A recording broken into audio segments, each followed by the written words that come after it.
Bonjour tout le monde, bienvenue sur cette vidéo. Cette fois-ci, les dramas ne seront pas autour de Kylian Mbappé du PSG, ils seront autour de Noël Le Graët. Noël Le Graët, faut savoir qu'il avait déjà fait énormément parler de lui avec l'affaire de Romain Molina. Donc Romain Molina avait dénoncé certains actes pas très propres de la part du président de la Fédération française de football.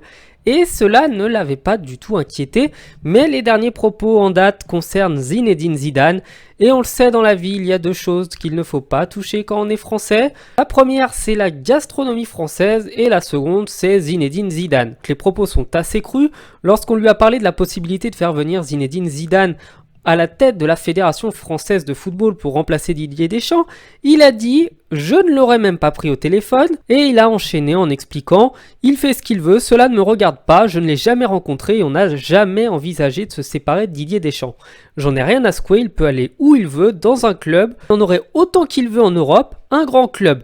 Une sélection, j'y crois à peine en ce qui me concerne. » Autant vous le dire tout de suite, lorsqu'on s'attaque à la personnalité préférée des Français depuis 20 ans, ça fait pas mal réagir et c'est notamment Kylian Mbappé qui est venu prendre la défense immédiatement de Zinedine Zidane, qui avait déjà pas mal rembarré Noël Le Graët il y a quelques temps de ça sur les réseaux sociaux. Et évidemment, lorsque Kylian Mbappé prend la parole, c'est toutes les langues qui se délient. On a eu énormément de réactions d'anciennes stars de l'équipe de France.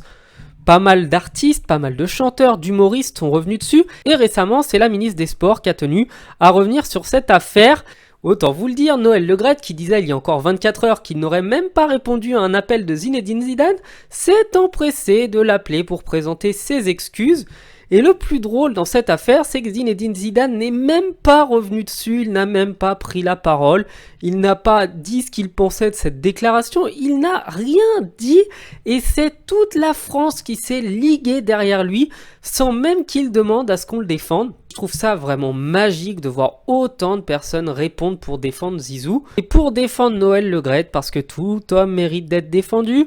Faut le voir un petit peu comme ce vieil oncle réac qui casse les pieds à tout le monde les soirs de Noël, mais qu'on continue éperdument à inviter en se disant qu'après tout, c'est pas vraiment de sa faute, il est un peu sénile, il est un peu comme ça, il faut pas le prendre méchamment. Moi je vous le dis, ne le prenez pas méchamment, les déclarations de Noël Le Graët ont été faites par quelqu'un qui n'a plus toutes ses facultés. On parle quand même de quelqu'un qui a probablement besoin d'aide pour faire ses lacets, pour manger, pour se laver. Donc ne lui en voulez pas de toute manière. Avec les déclarations de Romain Molina, la justice s'occupera de lui très rapidement. Et puisque vous êtes encore là à ce moment de la vidéo, je vous mets la première déclaration de Noël Le Graët à Zinedine Zidane. Dis-moi Banania, t'es venu en pirogue?